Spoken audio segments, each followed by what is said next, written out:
piece I'm going to be talking about today is the Antius Mondragon.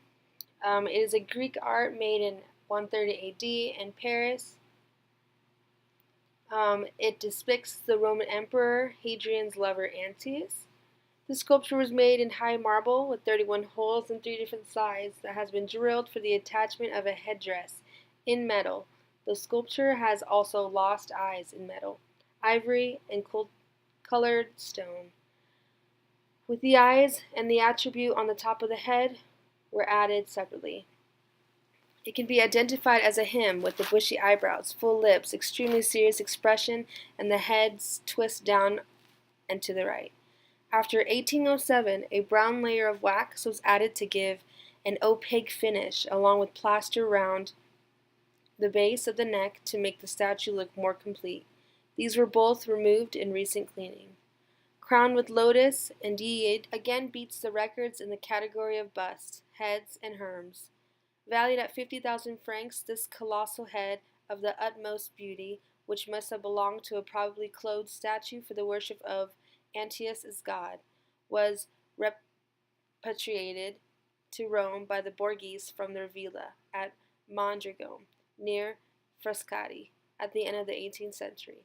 If Antius had not been the emperor's lover, if he had not been as beautiful as Adonis, and if he had not died by drowning in the Nile River on the day of Osiris' passion and death, his death would have been uneventful and quickly forgotten. But the priests of Egypt believed that anyone who drowned in the Nile was a demigod, and his death during Osiris' festival prompted the immediate religions of the new man god with Osiris. Quote, pain and enjoyment of life, darkness and light, death and youth mingle in these features. Quote, it is summed up the Holy Spirit of that strange Hadriatic period with its intellectual, unanswered curiosities and unappeased longings, its sensuous illusions and tragic skepticism. These are the quotes from this Roman sculpture's creator, Eugene Strong. The next ancient artifact or architecture that we'll be talking about is the Temple of Olympian Zeus, also known as the Olympion. It was one of the largest temples ever built in the ancient world during the Hellenistic period. It is located in the lower city of Athens. According to an article in Ancient History Encyclopedia called Temple of Olympius Zeus Athens by Mark Cartwright, it was commissioned by the Seleucid ruler Antiochus IV and designed by the Roman architect Cassius in the 2nd century. It was began in 175 BCE but left unfinished in 164 BCE due to the death of Antiochus, although it was then finished in 132 CE by the Roman Emperor Hadrian.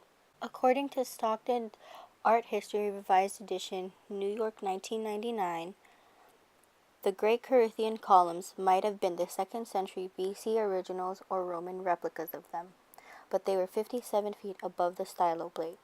The design of the new temple followed long-established norms, and it stood on 3-step base. It had an enclosed room or series of rooms enclosed within a screen of columns, and its proportions and details followed the traditional standards. They said that it's quite simply, it is a Greek temple grown very large. Now let's talk about the design of the Corinthian columns used for the Temple of Olympian Zeus. The design of the column shaft is a collar molding called astragal.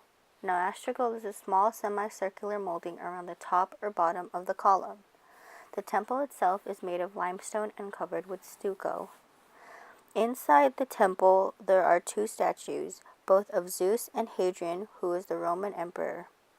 They are made of Parian marbles used for making the sculptures of the temples, which are overlaid with gold and ivory. This process of overlaid gold and ivory is called crystallophantine. Now, to continue about the design of the temple, from Stockstead's Art History, Revised Edition, New York, 1999, from the astragal sprout, curly acanthus leaves, and coiled flower spikes reminiscent of the coiled volutes of the Ionic capital. The slightly fairing abacus has concave sides with a center relief element called a boss. The Corinthian entablature features a stepped-out architrave and bands of carved moldings, often including a line of vertical tooth-like elements called dentiles, just above the continuous frieze. The Corinthian design became a lasting symbol of elegance and refinement that is still used on banks, churches, and office buildings today.